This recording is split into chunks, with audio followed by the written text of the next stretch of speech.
Furthermore, as we look at the further narrative of what happened in the nation of Egypt in the ancient time, as regard to God coming to free his people, the children of Abraham, the children of Isaac, and the children of Jacob, in the form of a nation now, the Jewish nation, the narrative went further to tell us in Exodus chapter number 7 from verse number 14. God said to Moses, Pharaoh is a stubborn man. He refuses to release the people. First thing in the morning, go and meet Pharaoh as he goes down to the river. At the shore of the Nile, take the staff that turned into a snake and say to him, God, the God of the Hebrews, sent me to you with this message. Release my people so that they can worship me in the wilderness. So far you haven't listened. This is how you will know that I am God. I am going to take this staff that I am holding and strike this Nile River water. The water will turn to blood. The fish in the Nile will die. The Nile will stink, and the Egyptians won't be able to drink the Nile water. God said to Moses, tell Aaron, take your staff and wave it over the waters of Egypt, over its rivers, its canals, its ponds, all its bodies of water, so that they turn to blood. There will be blood everywhere in Egypt, even in the pots and pans. Moses and Aaron did exactly as God commanded them. Aaron raised his staff and hid the water in the Nile, with Pharaoh and his servants watching. All the water in the Nile turned into blood. The fish in the Nile died. The Nile stank, and the Egyptians couldn't drink the Nile water. The blood was everywhere in Egypt. But the magicians of Egypt did the same thing with their incantation. Still, Pharaoh remained stubborn. He wouldn't listen to them as God has said.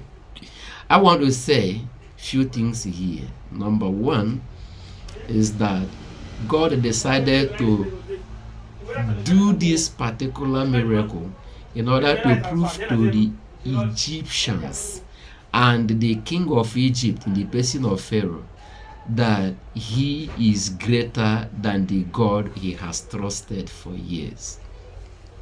One thing that is very, very outstanding as a fact is that power corrupts, and absolute power corrupts absolutely, according to one of the great philosophers that have existed.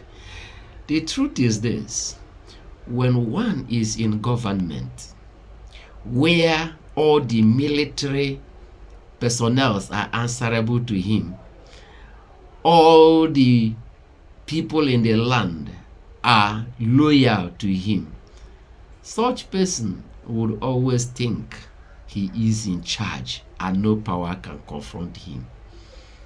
But I want us to know that there is no government today that is stronger than the government of Egypt in the time we are discussing now.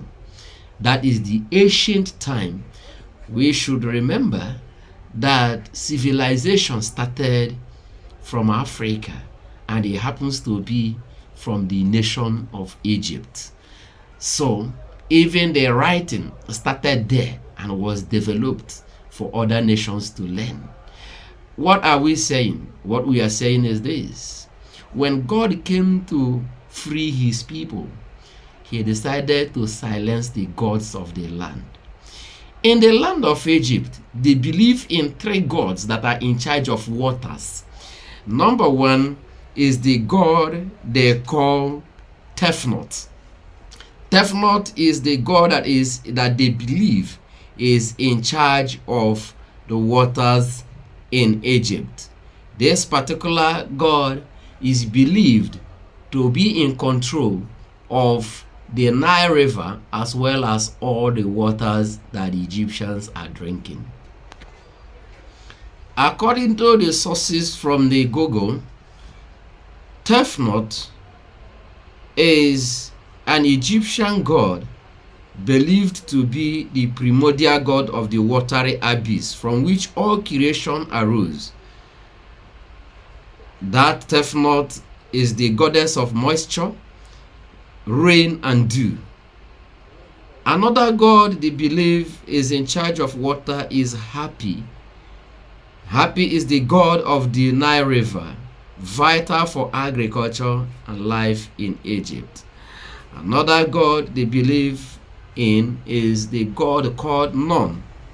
Is represented in the formless watery chaos before creation, and is also personification of the waters themselves. These three gods are in charge of the waters. When God sent Moses and Aaron in the presence of Pharaoh, they were watching, and just by the simple waving of the staff in the hand of Aaron, the whole Nile River turned into blood, as well as all other waters that are both in the pots, in the pans, and even in the well. All of them turned to blood. This is a challenge to those gods. Look at the point here. God is saying to the Egyptians, that is Pharaoh and all his officials, you have held my people captive for years. Close to 400 years they are in the land, working for you. I came and told you, these people belong to me. Leave them, let them go. The time for their freedom has come. I don't need any negotiation with you, but you decided to negotiate with me. Therefore, that which forms your backbone for resisting my instruction, I am going to deal with it. And that is the gods that you rely upon. Therefore, let me strike the rivers. If you are really worshiping gods that are meaningful indeed, let them come and reverse what I have done. Very simple. So that if they will be able to reverse it, then you are superior than me. But if they couldn't understand that I am in charge, simply obey my instruction. This reminds us that God is always in charge. All the governments of the earth are subjective to him.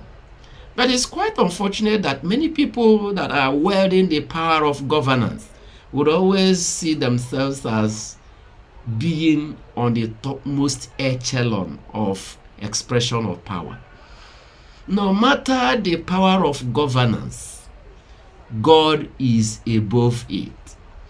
When God says, thou shalt have no other God beside me, he is telling everyone, not only the Israelites.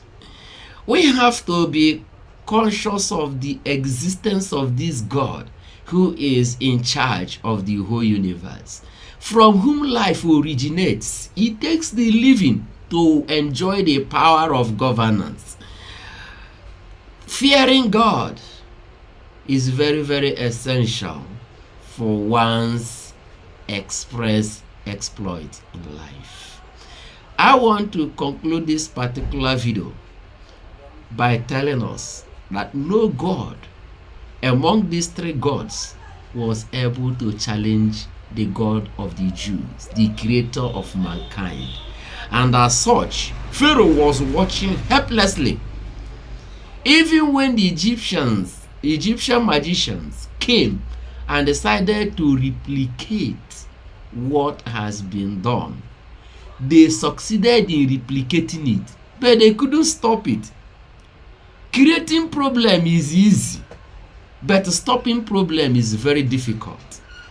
That is why we have to look up to God, especially in my own country, for stopping off all these evil menaces that are taking place in our nation today. Banditry, kidnapping, destruction of life. We have to look up to God and call upon God to come and help. These problems were created some time ago, but even the government is finding it very difficult to stop it. So when the Egyptian magicians came, they replicated what has been done by Aaron, but they couldn't stop it. The issue here is not who will replicate it. Who will stop it is what matters, because it is in the stopping of it that the superior power will manifest. That was why when Pharaoh was watching helplessly, some days later he called Moses and said, please go and redo what you have done, because I am ready to comply.